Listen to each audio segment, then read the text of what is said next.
Hey everyone. It's kind of a crazy thing, but I'm going to be taking a lead pastor role tomorrow.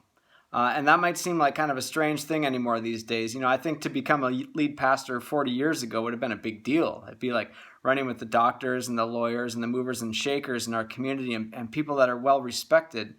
But I don't think that that's the case as much anymore. You tell people that you're going to be a senior pastor, and I think they just kind of look at you a little bit funny, like, why would you do that? Because in our culture, Christianity has just become very irrelevant. People aren't interested in it. A lot of people have turned their backs on it and just kind of thought that it's a waste of our time. It's a bunch of hocus pocus stuff. And so we've moved on from there. So why would you invest your life in doing this?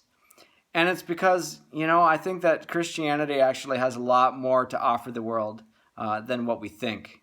A lot of times we assume that the whole purpose of believing in God, believing in Jesus, and this sort of thing is so that we can get to heaven when we die, so that we can be taken out of this world. But really, honestly, the biblical witness is that God sends his people into the world to be peacemakers, to be people who are full of love and grace and mercy to all those around us. And when I look at the news and I see the violence and I see the racism and I see the hatred, I look at it and think, man, what Jesus is bringing into the world and that he's equipping us to be people who go into the battlefields and into the front lines, equipped with love and mercy and gentleness and peace in the midst of this broken world of ours, it's very relevant. This is what the world needs, as people who can learn to love not just the people who are like them and who think like them, but love radically, that love people who don't deserve it, that love our enemies. I believe that that's at the very heart of the Christian faith. And you know what? We're called to live this way now because that's the kind of stuff that's going to last for eternity. God created us to love the way that he has loved us, to lay down our lives, our ego, our pride, and to care for the needs of others above our own. And what if everyone in the world lived that way? I mean, I think that man, that cop, would not have kneeled on that man's neck. I think there wouldn't be all sorts of rioting going on right now because we'd say, oh, why would I do that to somebody else? Why would I ruin their business? Like, these are the people I'm called to love. What if everybody loved the way that Jesus loved?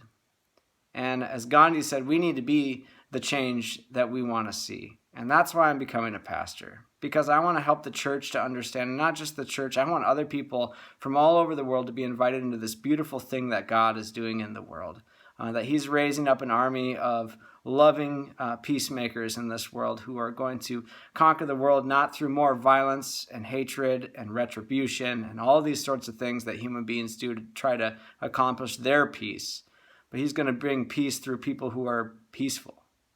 That's what we're called to. And I think it's a beautiful calling. I think our world needs it now more than ever. I think in a lonely world where we have no identity except for what we make up of our own lives and what we project on Instagram, we need something bigger. We need a story to belong to that's bigger than ourselves, because it's too lonely and it's too fake to try to do that to ourselves. There's so many things that I think are life-giving and meaningful for our world today that Christianity has to offer.